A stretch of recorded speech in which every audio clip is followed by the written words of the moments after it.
Walaupun tsunami, walaupun tanah longsor, walaupun ribut, walaupun banjir. Itu semua datangnya dari Allah. Kalau datangnya dari Allah, tidak ada yang mampu melaluinya kecuali mereka yang dekat dengan Allah.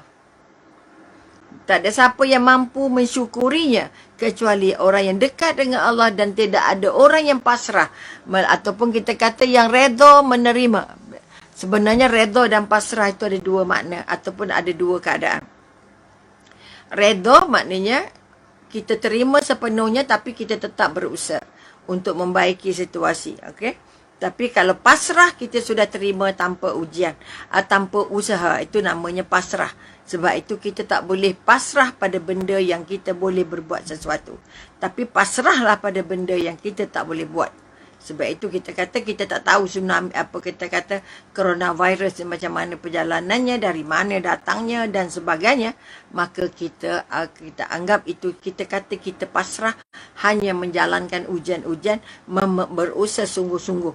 Sebab itu sekali lagi kebangun kekuatan kita bahawa pasrah semata-mata, tidak berusaha, tidak membantu untuk membaiki situasi, itu bukan namanya pasrah. Itu salah dari konsep keyakinan bertuhannya. Maka kita harus redha. Redha artinya sabar. Sabar maknanya ikhlas. Ikhlas maknanya mampu menerima semua ujian dari Allah, sama ada yang besar ataupun yang kecil. Okay? Ini satu perjalanan.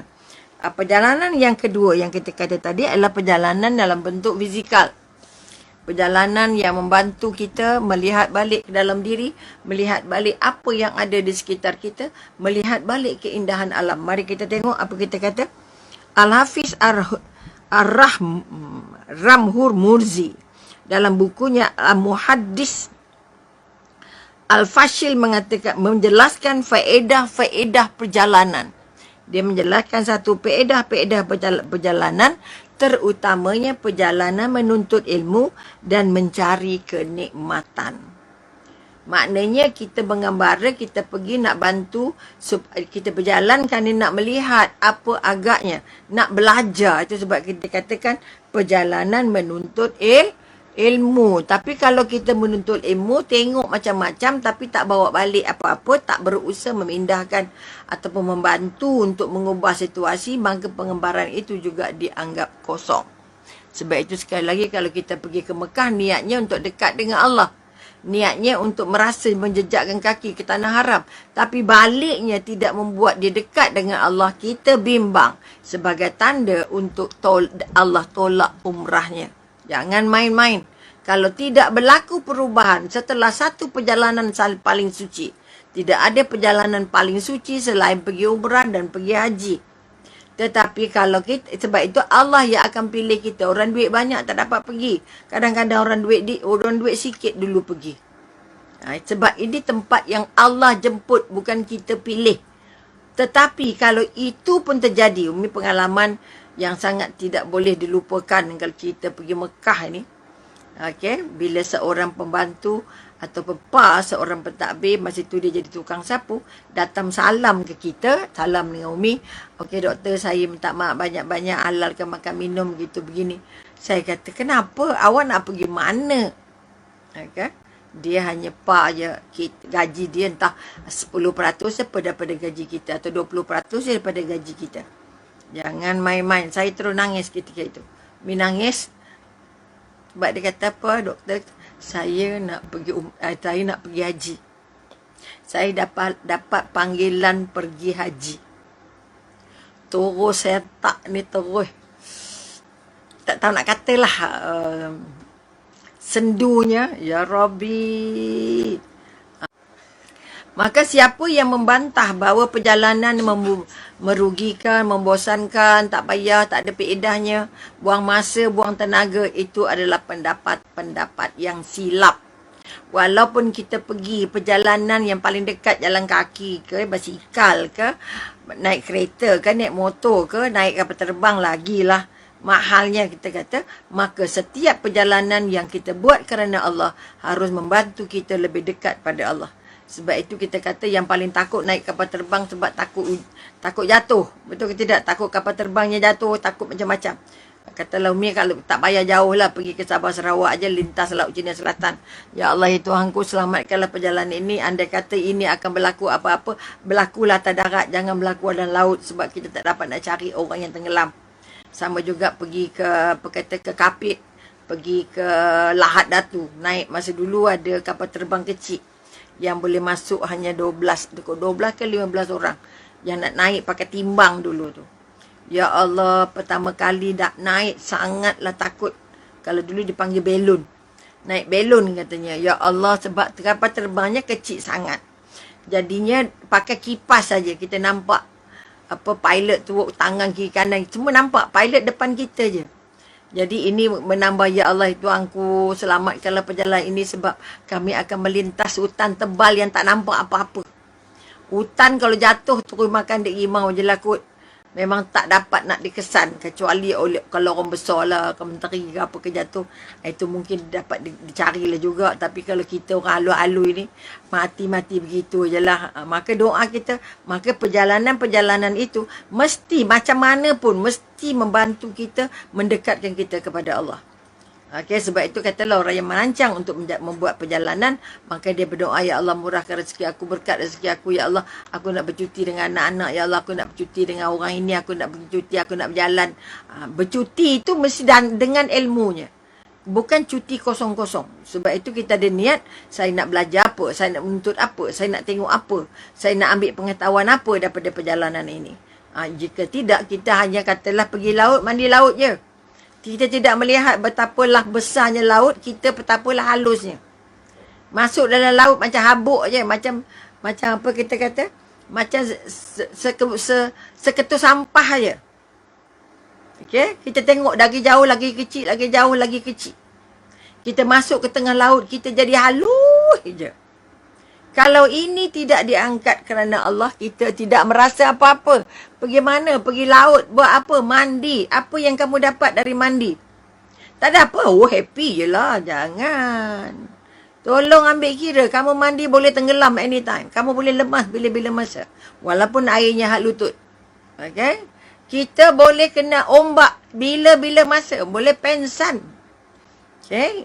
Ini kekuatan-kekuatan. Sebab itu katakan lagi, bila kita melihat ombak, siapa yang gerakkan ombak?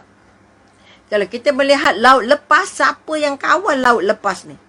Okay? Kalau kita naik kapal, kita nampak kapal tu halus je. Walaupun orang di dalamnya ada 100. Maka kekuatan perjalanan mengajak otak kita, mengasah minda kita untuk terus memikirkan bahawa dalam setiap perjalanan, sentuhan Allah itu sangatlah mahal. Maka orang yang merasakan perjalanan yang berkah, perjalanan yang dibuat mesti kerana Allah. Sebab itu semak niat.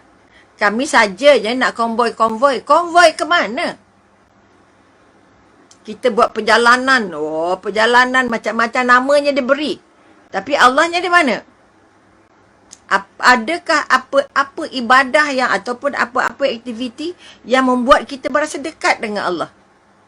Okey, kalau kita kata persatuan bekas pelajar saya kata minggu sudah buat perjalanan ke apa kata pergi tengok gajah. Okey. Apa Kuala Gandah apa ke? Pergi ke Tasik Cini, pergi ke mana lagi? Mi tengok dalam WhatsApp-nya. Okey. Apa yang kita belajar daripada tengok gajah?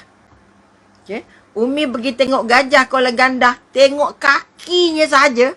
Ya Allah, kakinya saja 2 kali paha kita.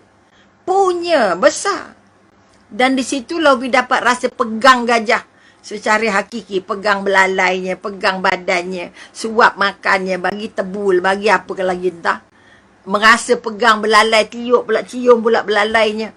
Itu dia Kuala Gandah. Maka di situ kita rasa, ya Allah, tengok dia putar dia punya belalai tu nak masuk. Belalai tu kan terhulur ke bawah macam tu. Bila dia ambil makanan tu, dia pusing. Elok je masuknya. Sedangkan belalai tu ingatkan besar batang pokok ada. Tapi rupanya belalai itu tidak ada tulang. Tetapi sarafnya sangat banyak. Mengkaji, baca pula belalai gajah tu. Maka seluruh saraf yang ada pada belalai gajah itu memang urat semua. Okey? Sebab itu, maka kita kata Maha Agung Allah, ya Allah. Kalau gajah ni ganas, Masa kita naik tu dia lambung kita. Mati. Masa kita duduk sebelah dia tu, dia tendang kita. Macam kuda. Kuda kakinya kecil tapi menendang pingsan. Tapi gajah kakinya sebesar tiang. Sepemeluk kakinya. Kita pegang dia diam je. Ya Allah. Okey. Makanya kita melihat. Allah jadikan dia sebesar-besar binatang. Tapi Allah jadikan dia lembut. Santun. Kecuali yang turun minyak tu lah. Okey. Sebab itu kalau tengok filem Hindustan yang gajah-gajah tu. Ya Allah. Di situlah lembutnya. Di situlah santunnya. Kalau gajah yang besar lembut, kita ni siapa? Besar kaki gajah pun tak ada. Tapi garang macam nak gila. Sombong macam nak gerak. Yang patut sombong gajah tu. Satu telinga je sebesar tudung saji tu. Tapi lembut. Mata je bedik. Bagi makan santun je. Ya Allah. Mi tengok santunnya tu. Kita makan macam gegasi. Tapi gajah makan lembut. Pusing. Ya Allah, Maha Agung Allah. Menjadikan binatang sebesar ini tapi selembut-lembutnya, sesantun-santunnya. Ini contoh yang masa ketika Umi melihat gajah di Kuala Gandah, Pahang. Masa pula melihat, pergi kepada kita lah, sebab kalau kita kata Tasik Chini, sebab ada projek, ada orang asli dia lintas Tasik Chini tu. Kita melihat Tasik tapi tenteram, panjang, besar pula tu. Cerita ada naga kat bawah lah, ada macam-macam kat bawah. Kita takut tak takut, percaya tak percaya je lah. Ini contoh, maknanya kita melihat, ya Allah, di tengah-tengah daratan ada pula bertasik. Di tengah-tengah daratan adalah pula hutan, ada pula boleh menyeberang lagi. Ada pula kehidupan lagi di kampung sebelahnya. Selain daripada apa kita kata felda-felda Tasik Chini dan sebagainya. Maka kekuatan yang kita nak angkat, setiap perjalanan mesti membuat kita dekat dengan Allah. Tengok orang berjual saja. Umi singgah di gerai-gerai jual buah-buah tu. Tengok macam-macam PL. Ada orang yang boleh rasa, ada orang tak boleh. Rasa dulu. Lekang ke tak lekang. Ada orang tak boleh rasa. Yeah. Ada orang boleh kurang. Tak boleh, ni harga tetap. Wah, macam supermarket. Kita melihat kerenah-kerenah penjual saja. Maha Agung Allah, kamu jadikan ada orang ni kedekut, ada orang ni pemurah, ada orang ni mesra, ada orang ni keras macam batang kayu, ada orangnya sombong, ada orangnya lembut, ada orangnya santun. Dengan pelanggan-pelanggan contohnya. Kadang-kadang kita katakan kekuatan berjumpa dengan berbagai situasi ini membantu kita balik menyemak diri. Ya Allah, kenapalah garang sangat kamu ni? Sebagai penjual janganlah garang. Sebagai penjual janganlah sombong. Sebagai penjual janganlah mabuk-mabuk kedekut sangat. Contoh. Maka dia harus juga mendekatkan kita kepada Allah.